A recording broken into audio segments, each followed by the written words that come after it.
तो देखिए अभी अभी शी जिनपिंग से मिलकर लौटे हैं ट्रंप और उसके बाद अब पुतिन पहुंचे हैं शी जिनपिंग से मिलने चीन। जी हां, नमस्कार, मैं हूं नीलू। तो पुतिन का भव्य स्वागत चीनी राष्ट्रपति शी जिनपिंग ने किया और इस दौरान उन्होंने ट्रंप पर भी निशाना साधा है। ये निशाना क्या है? ईरान युद्ध पर एक बड़ा बयान शी जिनपिंग ने दिया है। चीन के राष्ट्रपति शी जिनपिंग ने बुधवार को बीजिंग में व्लादिमीर पुतिन के साथ एक बैठक के दौरान रूस के साथ संबंधों की सराहना करते हुए उन्हें अराजकता के बीच शांति की एक शक्ति बताया है।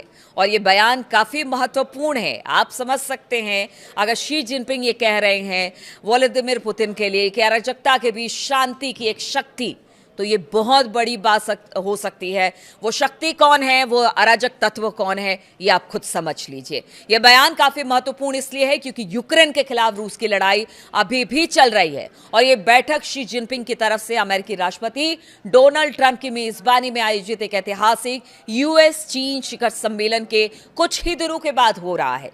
शी जिनपिंग ने बिगड़ती जा रही अंतर्राष्ट्रीय स्थिति की ओर इशारा किया और अमेरिका पर परोक्ष रूप से तंज कसा है। शी जिनपिंग और पुतिन के बीच great hall of the people में द्विपक्षीय बैठक हुई है।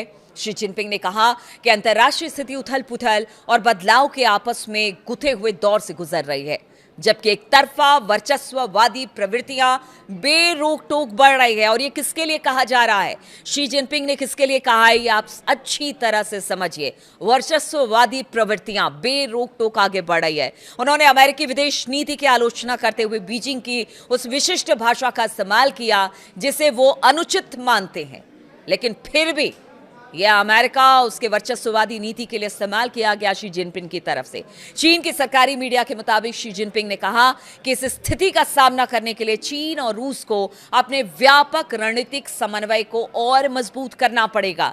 अब देखिए, दो देश ऐसे हैं जो ईरान के साथ इस वक्त खड़े दिखाई दे रहे हैं, चाहे वो सैन्य सुविधाएं देने की बात हो या फिर ईरान के साथ मुखर होकर खड़े रहने की बात हो। चीन और रूस हमेशा से ईरान के साथ रहा है और इसी वजह से कहा गया कि अमेरिका की वर्चस्ववादी नीति किस तरह से दुनिया में उथल पुथल मचा रही है, ये शी जिनपिंग का कहना है। और इसीलिए ट्रंप को बार बार जो वो कहते हैं ना कि ईरान पर आज हमला कर रहे हैं, 1 घंटे में हमला कर रहे हैं, 24 घंटे में हमला कर रहे हैं, बार बार वो पीछे खुद हट जाते हैं क्योंकि उन्हें भी पता है कि अगर ईरान पर हमला हुआ तो जो चीन है या रूस है वो शांत नहीं बैठेगा। ऐसे में उनका रुख क्या होगा, तो बहुत सारी बातें चिंता का विषय वजह से ट्रंप के लिए भी है। इसलिए वो चाहकर भी हमला नहीं कर पा रहे हैं ईरान भी अपने पूरे एक तरह से कह दीजिए कि उसने बता दिया है कि देखिए वो पीछे हटने को तैयार नहीं है, पूरी शक्ति के साथ अमेरिका को चैलेंज कर रहा है कि आप युद्ध करिए।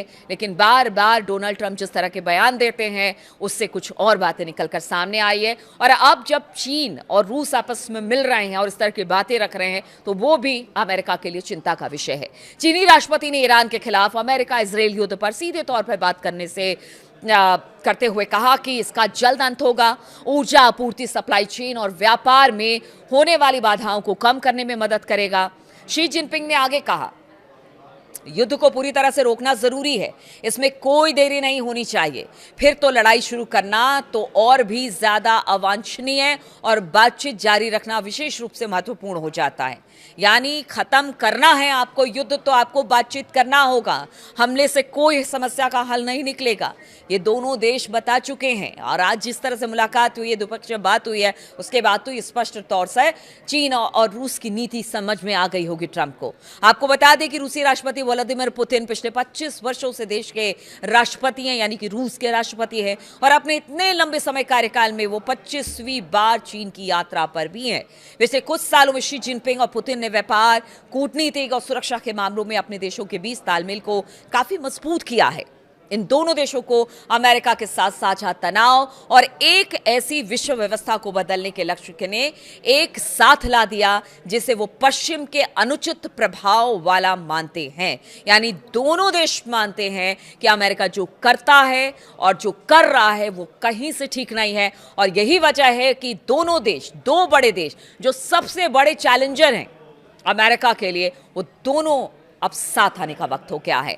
शुरुआती टिप्पणियों में पुतिन ने कहा कि चीन रूस संबंध अभूतपूर्व रूप से उच्च स्तर पर पहुंच गए हैं और वो अंतर्राष्ट्रीय मंच पर स्थिरता लाने वाले मुख्य कारकों में से एक है। पुतिन ने अपने और चीनी नेता के बीच के गहरे निजी संबंधों का भी जिक्र किया और पुतिन का देखा है हमने कि किस तरह से वो अगर भारत के प्रधानमंत्री नरेंद्र मोदी से भी मिलते हैं तो एक गर्मजोशी के साथ उनका स्वागत होता है। उसी तरह से शी जिनपिंग के साथ भी उनके संबंध है और उसका जिक्र भी उन्होंने किया। ये दोनों 40 से ज्यादा बार मिल चुके हैं। उन्होंने एक चीनी मुहावरे का इस्तेमाल किया जिसका मतलब एक दिन की जुदाई 3 पतझड़ जितनी लंबी लगती है। इस मुहावरे का इस्तेमाल जुदाई के दुख को जाहिर करने के लिए किया जाता है और इस तरह की बातें पुतिन ने की। पुतिन ने पहले शी जिनपिंग ने बीजिंग में राष्ट्रपति डोनाल्ड ट्रंप से मुलाकात की। शी जिनपिंग के लिए यह कूटनीतिक शक्ति प्रदर्शन है जिसका फायदा उन्हें घरेलू स्तर पर अपनी ताकत साबित करने में मिलेगा। बुधवार सुबह विशाल ग्रेट हॉल में के बाहर पुतिन का स्वागत एक विशिष्ट राजकीय यात्रा के स्वागत जैसा कि बीजिंग ने पिछले हफ्ते हमने देखा था किस तरह से ट्रंप का किया था। शी जिनपिंग और उनके शीर्ष अधिकारियों की एक कतार ने रूसी राष्ट्रपति से हाथ मिलाया और इसके बाद ये नेता जो कि काफी सहज नजर आ रहे थे वो बंदूकों की सलामी के दौरान कंधे से कंधा मिलाकर खड़े हुए दिखाई दिए, जबकि बैकग्राउंड में एक सैन्य बैंड बज रहा था और रूस चीन के झंडे लहरा रहे थे। तो देखिए किस तरह से अब दोनों की जो ये बातचीत आज हो रही है वो बहुत मायने में ट्रंप को भी एक संदेश देने की कोशिश है कि आप जो वर्ल्ड ऑर्डर चेंज करना चाहते हैं ना, ऐसा होगा नहीं। अमेरिका जो वर्चस्व जताना चाहता है ना दुनिया में, वैसा भी कुछ नहीं होगा। जब तक रूस और चीन साथ हैं तब तक अमेरिका शायद कोई बड़ा कदम ना उठाए। और जहां तक ईरान पर हमले की बात है तो एक तरह से इनडायरेक्ट वे में कह दिया गया है कि देखिए युद्ध इसका विकल्प नहीं है। आपने जो अस्थिरता पैदा की है उसके लिए आपको बातचीत का ही रास्ता अख्तियार करना पड़ेगा और इस डोलती दुनिया को स्थिर करने के लिए आपको बातचीत ईरान से करनी ही पड़ेगी। अब देखना होगा आगे और किस तरह की बातें इस यात्रा को लेकर आती है, इस पर मेरी नजर रहेगी। बहुत बहुत शुक्रिया मेरे साथ इस वीडियो में शामिल होने के लिए।